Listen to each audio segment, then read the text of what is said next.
বিশ্বের সবচেয়ে লম্বা মানুষ কক্সবাজারের জিন্নাত আলী, উচ্চতা 8 ফুট 6 ইঞ্চি। বর্তমানে তিনি রাজধানীর বঙ্গবন্ধু শেখ মুজিব মেডিকেল বিশ্ববিদ্যালয়ে চিকিৎসাধীন। 22 বছর বয়সী এই যুবক শারীরিক বিভিন্ন সমস্যায় ভুগছেন। তার চিকিৎসার দায়িত্ব নিয়েছেন প্রধানমন্ত্রী শেখ হাসিনা। প্রধানমন্ত্রীর সঙ্গে দেখা করানোর জন্য বুধবার সন্ধ্যায় জিন্নাত আলীকে নিয়ে সংসদ ভবনে যান কক্সবাজার 3 আসনের সরকার দলীয় সংসদ সদস্য সাইমুম সারোয়ার কমল। এ খবর শুনে চারদিকে হইচই পড়ে যায়। তিনি যেখানেই যাচ্ছিলেন লোকজন তাকে ঘিরে ধরছিলেন। তাকে এক নজর দেখতে ভিড় করেন মন্ত্রী প্রতিমন্ত্রী সংসদ সদস্যরাও। জিন্নাত আলী যখন সংসদ থেকে বের হয়ে যাচ্ছিলেন তখন গেটে তাকে মাথা নিচু করে বের হতে দেখা যায়। তার সঙ্গে ছবি তোলেন তথ্য ও যোগাযোগ প্রযুক্তি প্রতিমন্ত্রী জুনায়েদ আহমেদ পলক, সংসদ সদস্য নাইম রাজ্জাক ও অনুপম শাহজাহান জয়। জিন্নাত যখন সংসদের ক্যান্টিনে যান তখন অন্য দর্শনার্থীদের সঙ্গে সংসদ সদস্যরাও ভিড় করেন তাকে দেখার জন্য। জিন্নাতের সঙ্গে ছবি তোলার পর জুনায়েদ আহমেদ পলক বলেন, জিন্নাত একটু অসুস্থ, আমি তাকে কিছু আর্থিক সহায়তা করলাম। প্রধানমন্ত্রী তার চিকিৎসার দায়িত্ব নিয়েছেন। এর আগে বুধবার দুপুরে বঙ্গবন্ধু শেখ মুজিব মেডিকেল বিশ্ববিদ্যালয় ডি ব্লকের 17 তলায় এন্ডোক্রাইনোলজি বিভাগের পুরুষ ওয়ার্ডে ট্রলিতে রোগীদের জন্য খাবার পরিবেশন করতে দেখা যায় হাসপাতাল এক নারী কর্মীকে।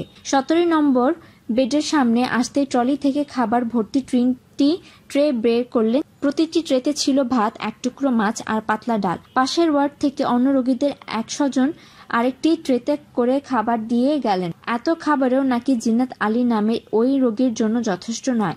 4 প্লেট ভাত, 4 টুকরো মাছ আর ডালের পেট ভরে না। জিন্নাত আলীর বড় ভাই মোহাম্মদ ইলিয়াস আলীর দাবি, জিন্নাতের উচ্চতা 8 ফুট 6 ইঞ্চি। দেশের সবচেয়ে দীর্ঘায়কার মানুষ। ভাইয়ের এই উচ্চতার জন্য তিনি গর্বিত নন, বরং অভাব ও দারিদ্র্যের কারণ বলে মনে করেন। জিন্নাতের প্রচুর খাবার প্রয়োজন হয়। তাকে বাড়িতে সকাল, দুপুর ও রাতে ভাত দিতে হয়। প্রতিবেলা 1 কেজি চালের ভাত আর প্রচুর পরিমাণে তরকারি লাগে, কিন্তু আমরা দিতে পারি না। ইলিয়াস আলী জানান, কক্সবাজার রামু উপজেলার গর্জনিয়া বরবিল গ্রামে তাদের বাড়ি। বৃদ্ধ বাবা আমির হামজার 1 মেয়ে 3 ছেলের মধ্যে জিন্নাত তৃতীয়। অন্য সবার মতো স্বাভাবিক ছিল জিন্নাতের গড়ন, কিন্তু বয়স যখন 12 বছর সেই সময় থেকে দ্রুত উচ্চতা বাড়তে থাকে। প্রতি বছর 2 থেকে 3 ইঞ্চি করে আকৃতি বাড়তে থাকে। 10 বছরের মধ্যে প্রায় 4 ফুট উচ্চতা বেড়ে জিন্নাত এখন 8 ফুট 6 ইঞ্চি এক মানব। ইলিয়াস আলী বলেন, 6 বছর আগে পিজি হাসপাতালে আনা হয়েছিল। তখন বলা হয় অপারেশন লাগবে, 12 লাখ টাকা খরচ হবে, অপারেশন না করলে 6 মাসের বেশি বাঁচবে না। ডাক্তারের কাছে একথা শুনে আমি ভাইটারে বাড়ি নিয়ে যাই, কিন্তু 6 বছর ধরে আমার ভাই তো বাচ্চা আছে।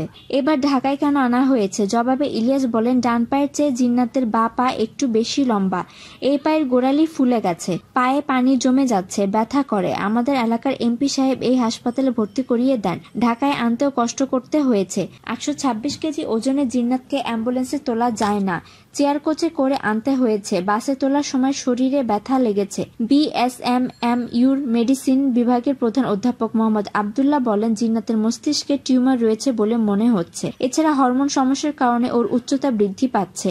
আরও পরীক্ষা করাতে হবে। জিন্নাতের মতো সমস্যা নিয়ে কয়েকজন রোগী এসেছিল, তবে এই ছেলের মতো দীর্ঘদেহী কেউই ছিল না। বাংলাদেশে জিন্নাতি সম্ভবত সবচেয়ে দীর্ঘ উচ্চতার মানুষ। গিনেস ওয়ার্ল্ড রেকর্ডস অনুযায়ী বর্তমান বিশ্বের সবচেয়ে লম্বা জীবিত মানুষ তুরস্কের সুলতান কাশেম। তার উচ্চতা 8 ফুট 3 ইঞ্চি। তিনি 1982 সালে জন্মগ্রহণ করেন। 2009 সালে সেপ্টেম্বর গিনেস ওয়ার্ল্ড রেকর্ডস